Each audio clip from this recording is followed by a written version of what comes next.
Good evening students, my self Jitendra Kumar.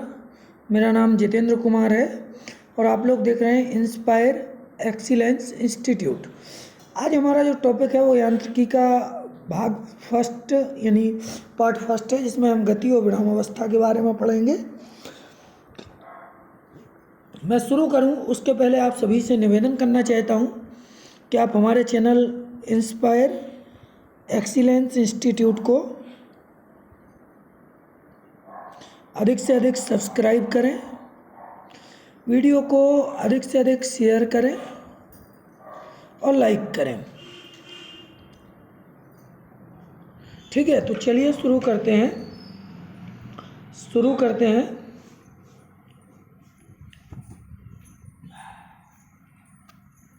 सबसे पहले हम बात करते हैं यांत्रिकी की। यांत्रिकी है क्या? यांत्रिकी क्या है, किसे कहते हैं? तो भौतिक विज्ञान की वह शाखा जिसमें वस्तु की गति का अध्ययन किया जाता है उसे हम क्या कहते हैं? यांत्रिकी कहते हैं। यांत्रिकी को मुख्य रूप से 3 भागों में बांटा गया है: स्थिति विज्ञान, शुद्धगतिकी और गति विज्ञान। ये 3 पार्ट्स जो हैं उसके हैं। अब हम बात करते हैं गति और विराम अवस्था या विराम अवस्था और गति की। ठीक है, रेस्ट एंड मोशंस, अगर हम सही मायने में बात करें तो इसको कहेंगे rest and motions. Rest and motion. ठीक है, इस पर बात करते हैं हम। रेस्ट एंड मोशन की बात करते हैं, शुरू करते हैं, आगे बढ़ें। तो जो है रेस्ट एंड मोशन की बात करें तो सबसे पहले हम बात करते हैं विराम अवस्था और गति अवस्था की। तो यदि कोई वस्तु समय के साथ अपनी स्थिति में परिवर्तन करती है, कोई भी वस्तु है उस समय के साथ अपनी स्थिति में परिवर्तन करती है। सपोज करिए कि एक गेंद है ये, ठीक है, या एक कोई पत्थर का टुकड़ा है, ये यहाँ से कुछ समय के पश्चात यहाँ आ जाता है। तो इसकी स्थिति में यहाँ से यहाँ आने में जो परिवर्तन हुआ है उसे क्या कहेंगे? गति अवस्था कहेंगे, वस्तु की गति अवस्था। ठीक है, यदि वस्तु समय के साथ अपनी स्थिति में कोई परिवर्तन नहीं करती है, मान लीजिए ये पत्थर का टुकड़ा यहाँ था, यहीं पड़ा रहे, तो इसको क्या कहेंगे? इस वस्तु की या पत्थर की विराम अवस्था कहेंगे। चूंकि गति एक सापेक्षिक अवधारणा है, ठीक है, सापेक्षिक अवधारणा है, तो किसी भी व्यक्ति के लिए एक वस्तु गतिशील हो सकती है जबकि वही वस्तु दूसरे व्यक्ति के लिए स्थिर प्रतीत हो सकती है। जैसे एग्जाम्पल के तौर पे अगर हम देखें कि यदि यात्रियों की एक बस है जिसमें यात्री बैठे हैं, वो गति कर रही है, तो बस में बैठे यात्रियों को सड़क के किनारे लगे हुए पेड़ पौधे, बस गति कर रही है तो बस में बैठे हुए यात्रियों को सड़क के किनारे लगे हुए पेड़ पौधे कैसे लगेंगे? गतिशील लगेंगे। जबकि सड़क के किनारे खड़े व्यक्ति को बस के साथ साथ उसमें बैठे व्यक्ति या यात्री भी दोनों ही गतिशील लगेंगे। और बस के अंदर जो यात्री बैठे होंगे, मतलब बस के बाहर पेड़ लगे हैं, वो बस के अंदर बैठे हुए लोगों को कैसे लगेंगे? गतिशील। और बस के बाहर खड़े हुए लोगों को बस में बैठे हुए लोग कैसे लगेंगे? गतिशील। लेकिन जब बस के अंदर बैठे हुए लोग हैं उनको अपने साथी यानी बस के अंदर और बैठे हुए लोग कैसे लगेंगे? वो विराम अवस्था में लगेंगे। तो इसको क्या कहेंगे? ये क्या हो गया? सापेक्षिक अवधारणा हो गई गति की। क्या हो गई? सापेक्षिक अवधारणा। ठीक है, आगे बढ़ते हैं। उदाहरण तो आ गया समझ में। ठीक है, अब हम बात करते हैं दूरी की। किसकी बात करते हैं? दूरी की। दूरी क्या है? दूरी गति करती हुई वस्तु के द्वारा, गति करती हुई वस्तु के द्वारा तय किए गए संपूर्ण मार्ग। सपोज करिए ये वस्तु ये कहाँ थी, यहाँ थी, यहाँ से इसने गति की यहाँ तक, बी अवस्था तक, ये अवस्था से बी अवस्था, तो ये अवस्था से बी अवस्था तक के मार्ग की जो लंबाई है, ये लंबाई, इसको क्या कहेंगे, दूरी कहेंगे। क्या कहेंगे, दूरी। किसी वस्तु के द्वारा तय किए गए संपूर्ण मार्ग को या संपूर्ण मार्ग की लंबाई को दूरी कहा जाता है। दूरी कैसी राशि है, अभी हमने आप लोगों को पिछले वीडियो में बताया था कि दूरी एक जो है अदिश राशि है। दूरी कैसी राशि है, दूरी एक अदिश राशि है, दूरी एक अदिश राशि है, ठीक है। और दूरी का मान हमेशा पॉजिटिव होगा, धनात्मक होगा, पॉजिटिव होगा, हमेशा दूरी का मान पॉजिटिव या धनात्मक होगा, ठीक है। आगे बढ़ते हैं, आगे बढ़ते हैं, हम बात करते हैं बात करते हैं विस्थापन की। किसकी बात करते हैं, विस्थापन की बात करते हैं, विस्थापन की, विस्थापन की बात करते हैं। विस्थापन क्या है, विस्थापन किसी वस्तु की अंतिम स्थिति और प्रारंभिक स्थिति के बीच की न्यूनतम दूरी। मतलब वस्तु की एक अंतिम स्थिति ये है और प्रारंभिक स्थिति ये और अंतिम स्थिति भी है, इन दोनों के बीच की जो न्यूनतम दूरी है उसको क्या कहेंगे, विस्थापन कहेंगे, ठीक है, विस्थापन कहेंगे। विस्थापन एक सदिश राशि है। कैसी राशि है, सदिश। हमने पिछले वीडियो में आपको बताया था मापन वाले में, एक सदिश राशि है जिसमें परिमाण और दिशा दोनों की आवश्यकता पड़ती है। जबकि दूरी कैसी राशि थी, अदिश राशि थी, उसमें सिर्फ जो है परिमाण की आवश्यकता पड़ती थी और दिशा की आवश्यकता नहीं पड़ती थी, ठीक है। आगे बढ़ते हैं हम, तो इसके बाद विस्थापन के बारे में कहा जाता है कि विस्थापन जो है वो पॉजिटिव, निगेटिव और शून्य कुछ भी हो सकता है। मतलब ये धनात्मक भी हो सकता है, ऋणात्मक भी हो सकता है और जीरो भी हो सकता है। पॉजिटिव भी हो सकता है विस्थापन। विस्थापन कैसा हो सकता है, पॉजिटिव भी हो सकता है, पॉजिटिव भी हो सकता है, नेगेटिव भी हो सकता है, नेगेटिव भी हो सकता है और जीरो भी हो सकता है विस्थापन। अब हम बात करते हैं चाल की। चाल क्या है, चाल किसी वस्तु द्वारा इकाई समय में तय की गई दूरी। चाल किसी वस्तु द्वारा इकाई समय में तय की गई दूरी। किसी वस्तु द्वारा इकाई समय में तय की गई दूरी, इकाई समय में तय दूरी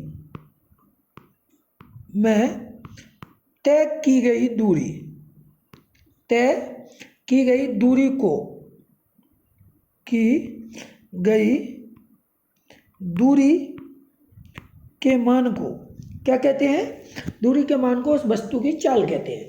चाल का जो ऐसा ही मात्रक होगा, चूँकि चाल का हम लोगों ने फॉर्मूला पढ़ा था पिछले वीडियो में, चाल बराबर होता है दूरी बटे समय, ठीक है, समय।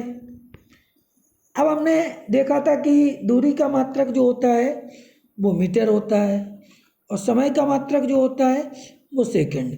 तो मीटर प्रति सेकंड जो है चाल का मात्रक होगा, क्या होगा, मीटर प्रति सेकंड। इसकी जो विमा होगी वो LT -1 या L/T होगी, L/T होगी, ठीक है। चाल एक अदिश राशि है, ये बात हम बता चुके हैं आपको, चाल एक अदिश राशि है, ठीक है। अब हम बात करते हैं चाल के बाद वेग की। वेग। वेग क्या है? इकाई समय में, इकाई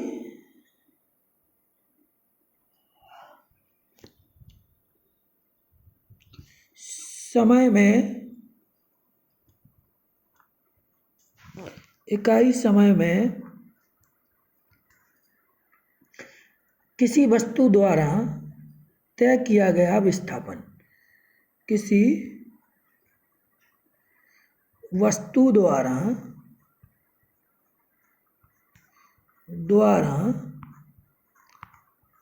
तय विस्थापन या तय किया गया विस्थापन, किया गया विस्थापन, वो क्या है? उसे हम कहेंगे तय किया गया विस्थापन, वो कहलाता है वेग। वेग, वेग जो है, अब इसको देखो आप, वेग, वेग का सूत्र भी वही होता है कि वेग का जो फॉर्मूला है वो भी कुछ ऐसा ही है। कैसा? कि वेग बराबर विस्थापन बटे समय अवधि। हमने पिछले मापन के वीडियो में आपको ये बताया, समय तो विस्थापन जो है वो m मीटर और समय सेकंड, तो मीटर प्रति सेकंड ये भी हो गया। और ये जो है कैसी राशि है? ये भी एक सदिश राशि है। वेग, वेग भी एक सदिश राशि है। सदिश राशियाँ वे राशियाँ होती हैं जिनमें दिशा के साथ साथ परिमाण की या परिमाण के साथ साथ दिशा दोनों की आवश्यकता होती है। ठीक है, वेग, आवेग, संवेग, त्वरण, ये सभी क्या है? और विस्थापन, ये सब कैसी राशि है? सदिश राशि। अब हम बात करते हैं त्वरण की। किसकी बात करते हैं? त्वरण की। यदि किसी वस्तु का वेग समय के साथ परिवर्तित होता है तो वेग परिवर्तन की दर क्या कहलाती है? वेग परिवर्तन की दर, वेग परिवर्तन की दर क्या है? त्वरण है। वेग परिवर्तन की दर को हम क्या कहते हैं? त्वरण कहते हैं। वेग परिवर्तन की दर को त्वरण कहते हैं। वेग परिवर्तन की दर त्वरण कहलाती है, त्वरण कहलाती है। ठीक है, आगे बढ़े। आगे हम बढ़ते हैं तो देखते हैं वेग परिवर्तन की दर को त्वरण कहते हैं। क्या कहते हैं? त्वरण। वेग परिवर्तन की दर को त्वरण कहते हैं। आगे बढ़े। अब त्वरण का जो फॉर्मूला है वो होता है, त्वरण का जो फॉर्मूला है वह होता है वेग में परिवर्तन और लिया गया समय। वेग में परिवर्तन और लिया गया समय, और लिया गया समय। ठीक है, तो अगर हम इसको देखेंगे तो वेग में परिवर्तन मतलब विस्थापन। ठीक है, और समय ये आ जाएगा आपका त्वरण मीटर प्रति सेकंड और सेकंड, तो ये हो जाएगा मीटर प्रति सेकंड स्क्वायर।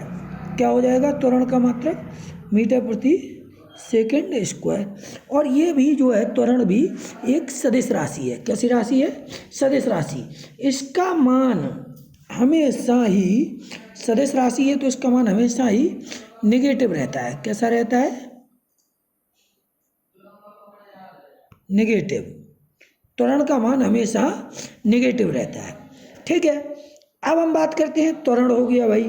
अब वृत्तीय गति पे आ जाइए। वृत्तीय गति की जब हम बात करते हैं तो चूंकि गति के कुछ नियत त्वरण से समीकरण हैं तो उनको पहले हम देख लेते हैं, उसके बाद गति की, वृत्तीय गति की बात करते हैं। कुछ समीकरण है गति के, जैसे v इज इक्वल टू, पहला समीकरण नियत त्वरण से गतिशील वस्तु के लिए गति के समीकरण है। यदि कोई वस्तु एक नियत त्वरण से एक सरल रेखा में गति कर रही है, सरल रेखा में, तो इसकी गति विभिन्न समीकरणों द्वारा व्यक्त की जा सकती है। v is equal to u plus AT। तो इसमें v क्या है? प्रारंभिक वेग u, प्रारंभिक वेग u होगा, प्रारंभिक वेग u होगा। और वस्तु का नियत त्वरण, त्वरण ये होगा। और जो है समय जो होगा वो t सेकंड बाद वस्तु s दूरी तय कर लेती है। v जो है उसका अंतिम वेग होगा, अंतिम वेग। ठीक है, तो ये पहला समीकरण जो है v is equal to u plus AT। दूसरा जो समीकरण होगा इसका वो होगा s मतलब दूरी इज इक्वल टू u प्रारंभिक वेग समय plus half AT, AT square. तीसरा जो फॉर्मूला होगा वो होगा v square is equal to u square minus 2as। वस्तु द्वारा n में सेकंड में चली गई दूरी जो होगी वो हाफ AT स्क्वायर होगी। तो हाफ n मतलब n अगर समय है तो n लग जाएगा, t की जगह फॉर्मूला सेकंड लगेगा। अब हम बात करते हैं वृत्तीय गति की। किसकी बात करते हैं?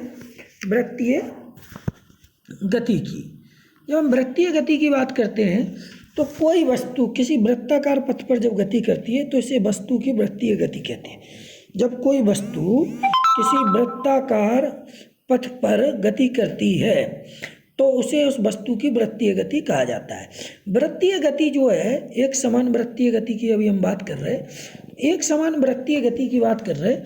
तो जब कोई वस्तु एक निश्चित बिंदु को केंद्र मानकर, जब कोई वस्तु एक निश्चित बिंदु को केंद्र मानकर उसके चारों ओर वृत्तीय पथ पर, निश्चित बिंदु को केंद्र मानकर उसके चारों ओर वृत्तीय पथ पर समान चाल से, एक समान चाल से, एक समान चाल से गति करती है तो उसको एक समान वृत्तीय गति कहा जाता है। क्या कहा जाता है? एक समान वृत्तीय गति। जैसे इसमें होता क्या है एक समान वृत्तीय गति में? इसमें प्रत्येक बिंदु पर त्वरण लगता है। जैसे सपोज करो एक त्वरण यहाँ लगेगा, एक त्वरण उसके बाद यहाँ लगेगा, फिर एक त्वरण यहाँ लगेगा और फिर एक त्वरण यहाँ लगेगा। तो प्रत्येक बिंदु पर एक त्वरण लगता है। इस त्वरण का परिमाण जो है वो अचर रहता है।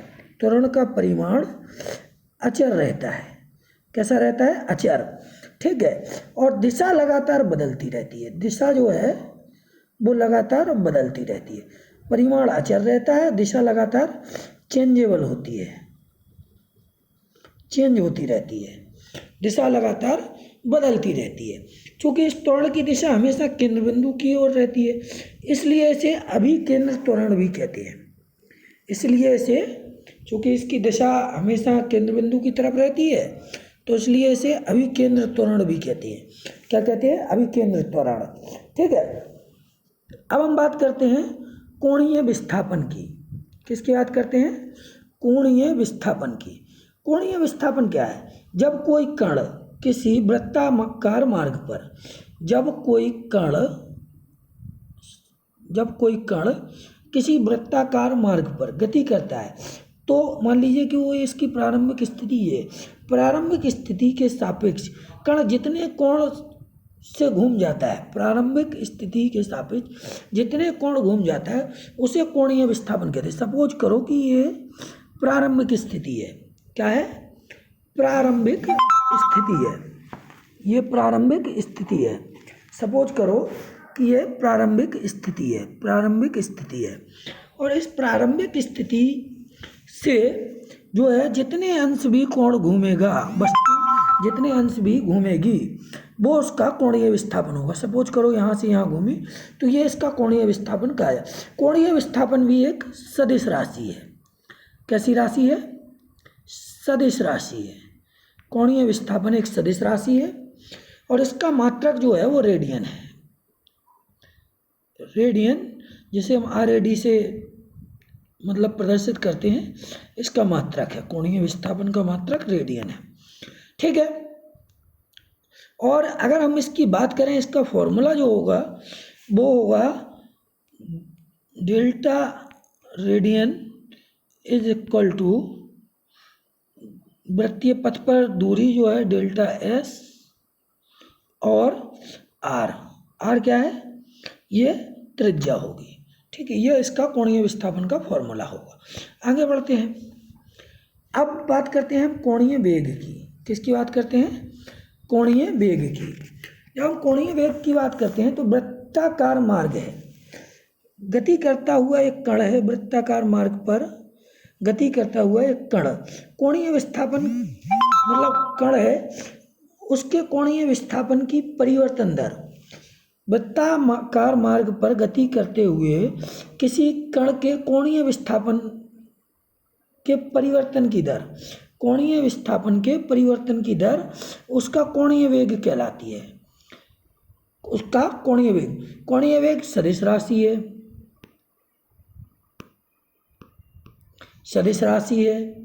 ठीक है, इसका मात्रक रेडियन प्रति सेकंड, रेडियन प्रति सेकंड, मात्रक रेडियन प्रति सेकंड, विमा इसकी t-1। ठीक है, और पूरे चक्कर में कण पूरे चक्कर में 2 रेडियन, दो रेडियन मतलब 2 पाई बराबर 360। अगर कोण पूरा चक्कर लगा लेता है 360 घूम जाता है, तब कितना घूमता है? 360। तब एक चक्कर पूर्ण करने में लगा समय t होता है इसका। ठीक है, ये तो कोणीय विस्थापन। अब रेखीय वेग, कोणीय वेग हो गया। अब रेखीय वेग, रेखीय वेग क्या है? सरल रेखा में गति करते हुए कण के रेखीय विस्थापन की समय के साथ परिवर्तन दर को उसका रेखीय वेग कहते हैं, उसका रेखीय वेग कहते हैं। ठीक है, अब कोणीय वेग और रेखीय वेग में जो संबंध होता है वो होता है रेखीय वेग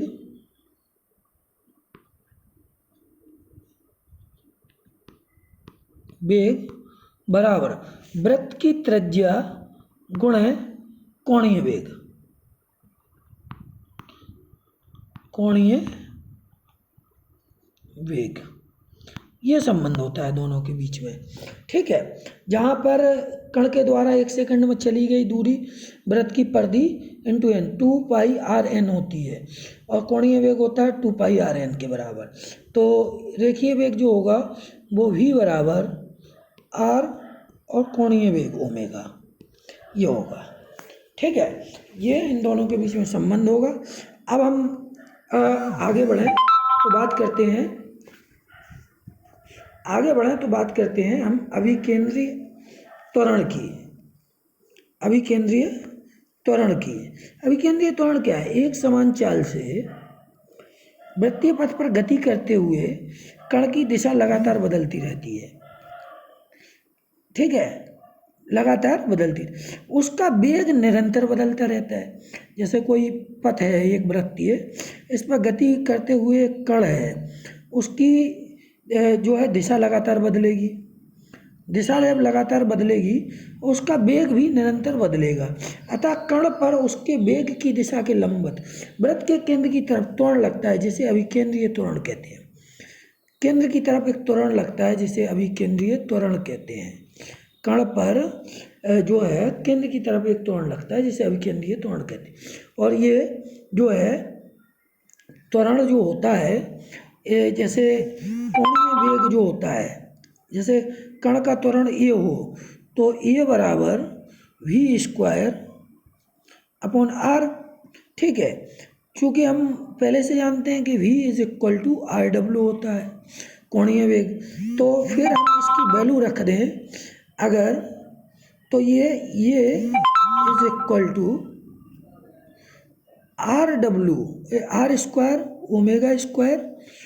r²/r ये हो जाएगा। ठीक है, तो ये अगर हम अभिकेंद्रीय त्वरण की बात करें तो ये होगा a r और कोणीय वेग का। ठीक है, ये हो गया। अब इसके बाद हम बात करते हैं अभिकेंद्रीय बल की और उसके उदाहरणों की। ये बहुत इम्पोर्टेंट है, इसको थोड़ा ज़्यादा अच्छे से पढ़ लेना। यदि जब कोई कण एक समान चाल v से आर त्रिज्या के वृत्तीय पथ पर गति करता है, उस पर एक अभिकेंद्रीय त्वरण कार्य करता है। ये बात तो हमें पता है। एक समान चाल v से जब कोई वृत्ताकार मार्ग पर गति करता है कण, अभिकेंद्रीय त्वरण कार्य करता है। न्यूटन के द्वितीय नियम अनुसार त्वरण सदैव किसी बल से ही उत्पन्न होता है। त्वरण सदैव किसी बल से ही उत्पन्न होता है तथा इस बल की दिशा भी वही होती है जो त्वरण की दिशा होती है। मतलब कि अभिकेंद्रीय त्वरण जो केंद्र की तरफ लगता है, इस त्वरण की दशा भी बल की दिशा होगी। तो इस बल को क्या, वृत्तीय पथ में गति करने वाले कण पर एक बल कार्य करता है जिसकी दिशा, वृत्तीय पथ पर गति करने वाले कण पर एक बल कार्य करता है जिसकी दिशा सदैव वृत्त के केंद्र की ओर होती है और इस बल को अभिकेंद्र बल कहा जाता है। क्या कहा जाता है? अभिकेंद्र बल। अभिकेंद्र बल की दशा सदैव वृत्त के केंद्र की ओर होती है। ठीक है, जैसे एग्जाम्पल के तौर पे अगर हम इसके उदाहरण देखें तो पहला उदाहरण है, जब कोई कार या रेल सड़क के मोड़ पर या रेल की पटरी के मोड़ पर, सड़क के मोड़ पर या रेल की पटरी के मोड़ पर मुड़ती है तो उससे मुड़ने के लिए आवश्यक अभिकेंद्र बल, मुड़ती है तो जो आवश्यक अभिकेंद्र बल होता है वो मतलब उस कार या रेल के कार के और सड़क के बीच लगने वाले घर्षण बल से प्राप्त होता है। या ट्रेन मुड़ेगी तो रेल की पटरी और रेल के टायरों के बीच में लगने वाले घर्षण से प्राप्त होगा। दूसरा एग्जाम्पल, ये तो पहला एग्जाम्पल हो गया। ठीक है, पहला एग्जाम्पल क्या है कि वो घर्षण से प्राप्त होता है। दूसरे एग्जाम्पल की अगर हम बात करें, दूसरा एग्जाम्पल जो है वो है ग्रहों को सूर्य के चारों ओर घूमने के लिए। जैसे सपोज करिए ये सूर्य है,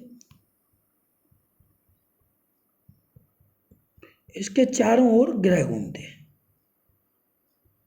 घूमने के लिए तथा उपग्रहों को ग्रहों के चारों ओर घूमने के लिए आवश्यक जो अभिकेंद्र बल है वो गुरुत्वाकर्षण बल से प्राप्त होता है। कहाँ से प्राप्त होता है?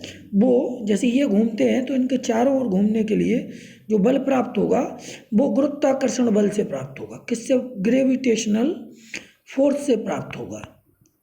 ठीक है, और उसमें कहाँ से प्राप्त हो रहा था? जब कोई बस कार या कोई ट्रेन अपने पथ पर मुड़ती है तो पथ है और उसके टायर हैं उनके बीच घर्षण बल से जो प्राप्त होता है उससे जो है, ठीक है, वो एग्जाम्पल हो गया एक। तो अब हम बात करते हैं तीसरे एग्जाम्पल की। तीसरा एग्जाम्पल अगर हम इसका देखें तो किसी परमाणु के नाभिक के चारों ओर वृत्तीय कक्षाओं में घूमने वाले इलेक्ट्रॉन्स, परमाणु है, इसके नाभिक के चारों ओर, ये नाभिक है, इसके चारों ओर इलेक्ट्रॉन्स घूमते हैं। ठीक है, इलेक्ट्रॉन कहाँ घूमते हैं? चारों ओर घूमते हैं, गति करते हैं। तो इलेक्ट्रॉन्स को आवश्यक अभिकेंद्र बल धन आवेशित नाभिक और ऋण आवेशित इलेक्ट्रॉन के बीच लगने वाले वैद्युत आकर्षण बल से प्राप्त होता है। ये कहाँ से होता है? वैद्युत आकर्षण बल। और किस किस के बीच? धन आवेशित जो नाभिक है ये पॉजिटिव है और इलेक्ट्रॉन है ये नेगेटिव है। इन दोनों के बीच वैद्युत आकर्षण बल से जो है जो बल मिलता है उसको अभिकेंद्रीय बल कहते हैं। चौथा उदाहरण, अगर हम चौथे उदाहरण को देखें, साइकिल और स्कूटर के पहियों पर मडगार्ड लगा दिए जाते हैं। ठीक है, बिल्कुल सही है, जिससे कीचड़ पर तेजी से चलते समय फेंके जाने के कण स्पर्श रेखीय दिशा में गति से जाने से रुक जाएं। मतलब कि जो कीचड़ है वो क्या होगा, साइकिल और स्कूटर के पथ पे मडगार्ड लगा होता है। जैसे ये टायर है तो इसके ऊपर एक कवरिंग होती है, मोटरसाइकिल में भी और स्कूटर में भी। क्यों होती है? क्योंकि कीचड़ पर तेज़ी से चलते समय जब ये कीचड़ पर तेज़ी से चलेगा तो फेंके जाने वाले कण, मतलब ये कुछ कण फेंकेगा तो वो कहाँ, इसमें आके लगेंगे। ठीक है, और रुक जाएंगे। ठीक है, ये अब पांचवा एग्जाम्पल जो है, जब हल्की गेंद या पत्थर के टुकड़े को डोरी के सिरे से बांधकर तेजी से हम वृत्ताकार मार्ग में घुमाते हैं तो डोरी को अंदर की ओर खींचे रहना पड़ता है। डोरी को कहाँ खींचते हैं हम लोग, यहाँ खड़े होकर घुमाएं तो अंदर की तरफ, यहाँ की तरफ, अपने तरफ खींचे रहना पड़ता है, अर्थात डोरी अंदर की ओर एक बल लगाना पड़ता है। और डोरी पर उत्पन्न तनाव, ठीक है, वो डोरी के तनाव द्वारा गेंद पर अभिकेंद्र बल लगा है। यहाँ एक बल लगता है और इससे अपोजिट यहाँ, तो इस बल को हम क्या कहेंगे, अभिकेंद्र बल कहेंगे। ठीक है, अब कुछ एग्जाम्पल हैं अभिकेंद्र बल के, जो क्या है, दैनिक जीवन में साइकिल चलाते समय साइकिल सवार अपने शरीर को साइकिल सहित मोड़ के केंद्र की ओर झुका लेता है। जैसे ही साइकिल मुड़ती है तो जो सवार होता है साइकिल पे वो भी उतना ही झुक जाता है जितनी की साइकिल झुकती है, वो एग्जाम्पल। ठीक है, पहाड़ों पर बनी सड़कों का बाहरी भाग ऊपर की ओर उठा रहता है और इससे क्या होता है, सड़क पर चलने वाली गाड़ियां अपने आप केंद्र की ओर झुक जाती हैं। ठीक है, तो ये भी एक अभिकेंद्र बल के उदाहरण है। तो साथियों ये वीडियो बहुत महत्वपूर्ण वीडियो था अभिकेंद्र बल और विरामावस्था गति अवस्था से। अगर ये वीडियो आप लोगों को अच्छा लगे तो इस चैनल को ज़्यादा से ज़्यादा सब्सक्राइब कीजिए और वीडियो को ज़्यादा से ज़्यादा शेयर कीजिए, लाइक कीजिए। Thank you for watching this video.